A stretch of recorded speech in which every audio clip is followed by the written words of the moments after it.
almost no information to go on because Holla Peeps, it's your girl Schee reporting live for SchreeTV. I'm listening to the trial through Russell Simmons' Global Grind.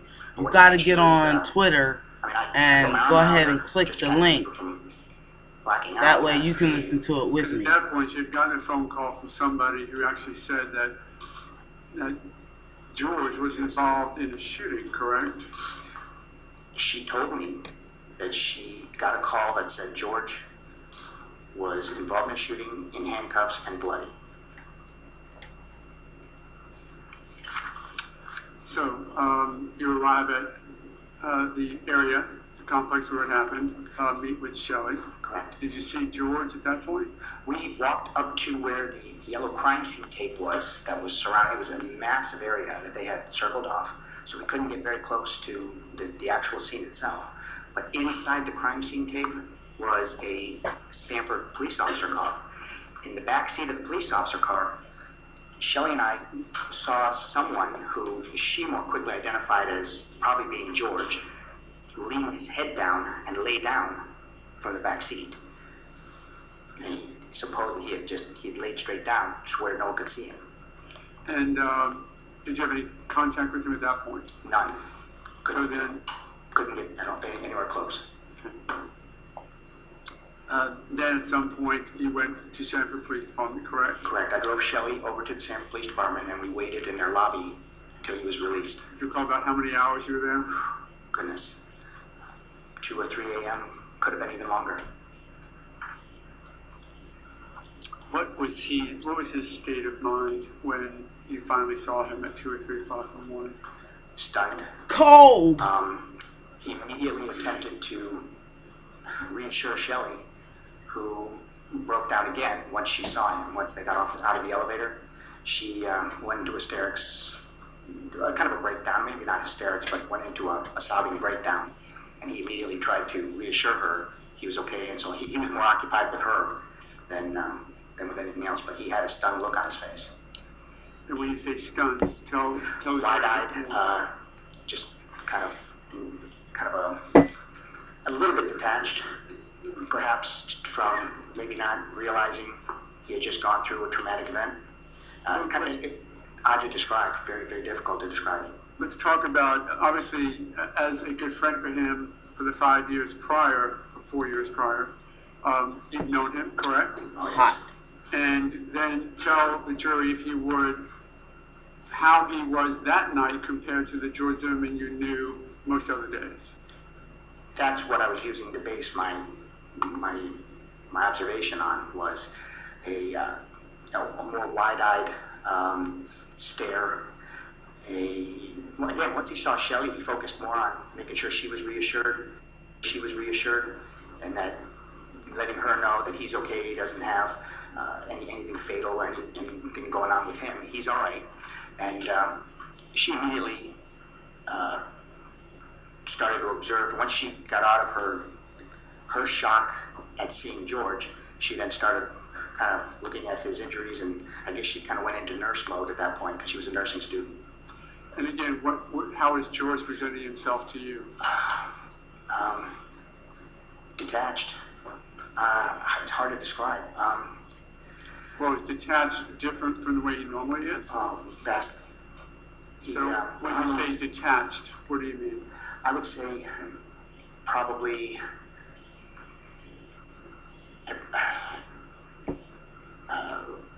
when you feel like it's hard to describe, sir. I would say he was probably in a position where he was not able to process. His mind wasn't. He wasn't answering questions, because I started asking him some questions about whether he needed to sit down for a little bit, right there in the lobby, and he didn't. He just, no, I just want to go home, kind of thing. And it was very basic. I don't know how to really describe detached, as in wide-eyed and really not processing what was going on. Did he seem to you to be non-emotional about what was going on? Coming right off of the elevator, he was tending to Shelley and her sobbing, her crying. So he was focused with that. When that went down, when Shelley actually transformed from a wife concerned for her husband to being a nurse, that's when he kind of just kind of had a blank stare. And then at some point you guys got in the car, correct? Went to my vehicle, correct. And then let's talk about the conversations that he did have with you. So give us the setting, if you would, as to how this conversation that at some point in the future you relayed as far as your direct examination. So sort of give us the setting for what happened. Okay. We get into my vehicle. Both Shelley and George got into the back seat. I had a four-door vehicle. They both got in the back seat, and Shelley is trying to put an assessment on the injuries that were to George's nose, the back of his head, and he had a swelling on his left side of his head. It was about the size of your fist. It was a swollen area, not really a goose egg, not as pronounced as that, but it was a very big swollen area. I'm sorry. And with his head being, his hair being closely cropped like mine, you could see it very well. I guess if he had a lot more hair, he would not have been able to see. Trayvon had to kick his ass. Let's continue. Come on, continue. Explained from start to finish. Thank you. It took about the whole time that we went from the Sanford Police Department to my home. He explained what had happened that night, because that was the first time we had known any details of anything. Now, as he was explaining it to you, was this sort of as a friend recounting to a friend, or were you acting in law enforcement mode or as friend mode? Well, my wife will tell you it's hard for me to get out of law enforcement mode sometimes, but I like to analyze everything I hear to make sure that it makes sense. But I would say part of his friend also. Okay, so let's start off then, not to belabor too much with keeping in mind your direct testimony, but let's start with, he first told you he was on his way to Super Target? Correct. Does that seem usual or unusual to you? Every single Sunday like clockwork. Russell Simmons on Twitter. Go to his page, y'all. He's got the link for this live feed. We're going to be watching it together. Me and you. Yo. Let's get back. Come on. Of the town home. And it was about that time that Trayvon and George made eye contact with each other, and both aware of the other's presence. Okay. And in that initial contact, did he seem to you as though he was angry or anything like that with who this person was? No. George said that he wanted to make sure that he just got with non-emergency dispatch and had him send a police officer. And he told you he did that? Immediately. And of course, you know from your conversation with George that that entire conversation was recorded, correct? Yes, I do. And from your conversations with George both about this night and other nights, George Zimmerman certainly knows that those phone calls are recorded, correct? Yes. So tell me then, again, he's explained to you that Trayvon Martin is now walking up and sort of near his vehicle at some point? Correct. And walking from between the townhomes down to where the sidewalk or the road area was. And are you taking any notes at this point, or are you just listening to him download? I'm driving. Okay. So at some point it became apparent to you that Mr. Zimmerman had stopped his car by the clubhouse, correct? Yes, he did. And that Trayvon Martin then came up towards his car, either looked in the window or walked partially around it? Very close, walked around it, very close. They made eye contact several more times, very aware of each other's presence. During this point, this sort of second eye contact, did George Zimmerman relate to you in any way that he was angry or anything about Trayvon Martin or this person who was there? No, not at all. And he further told you that he was still on the phone, of course, with non-emergency, right? He remained on, correct.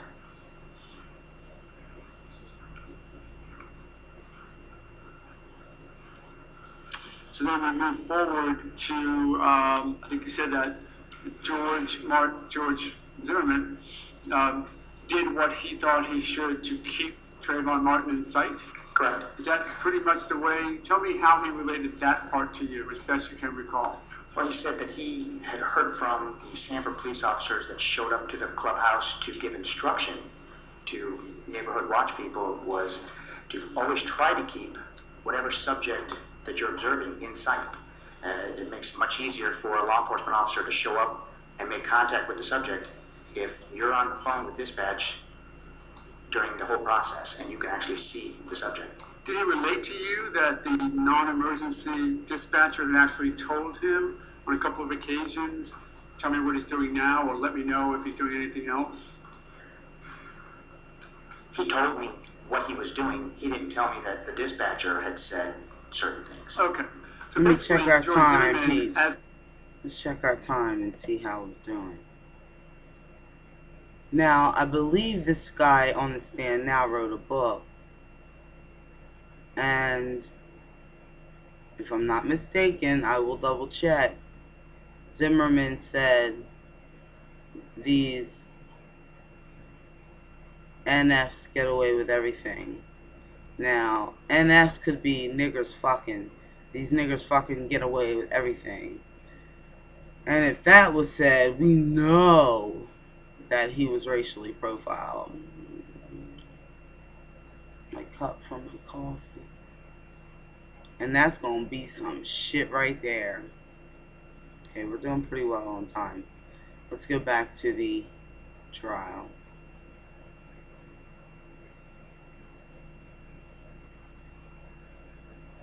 Come on now.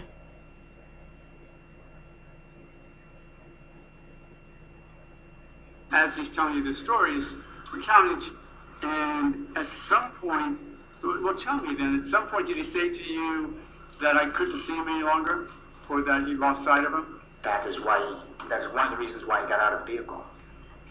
And tell me how he related that to you?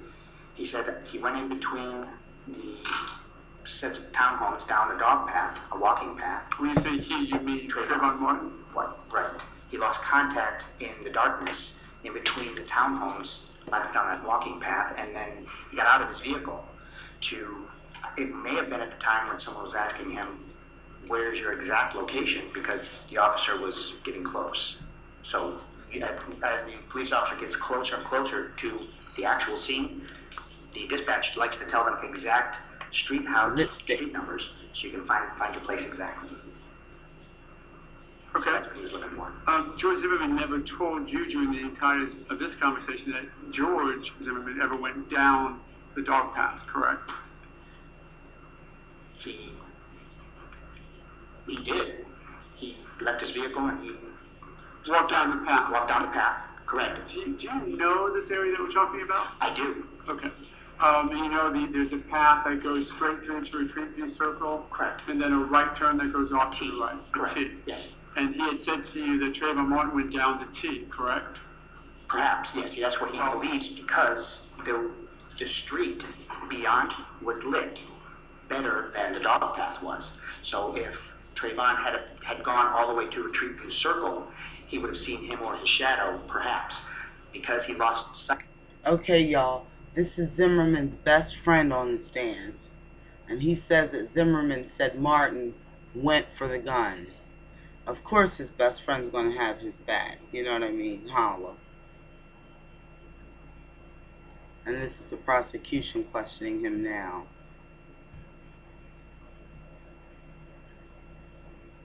Come on. And he just to go straight through and find some kind of a house number, because you want to make sure you get the exact house number, because there was a lot of units there on a SchreeTV circle. And the exact house number would have brought the police officer faster. I believe that's what his intent was.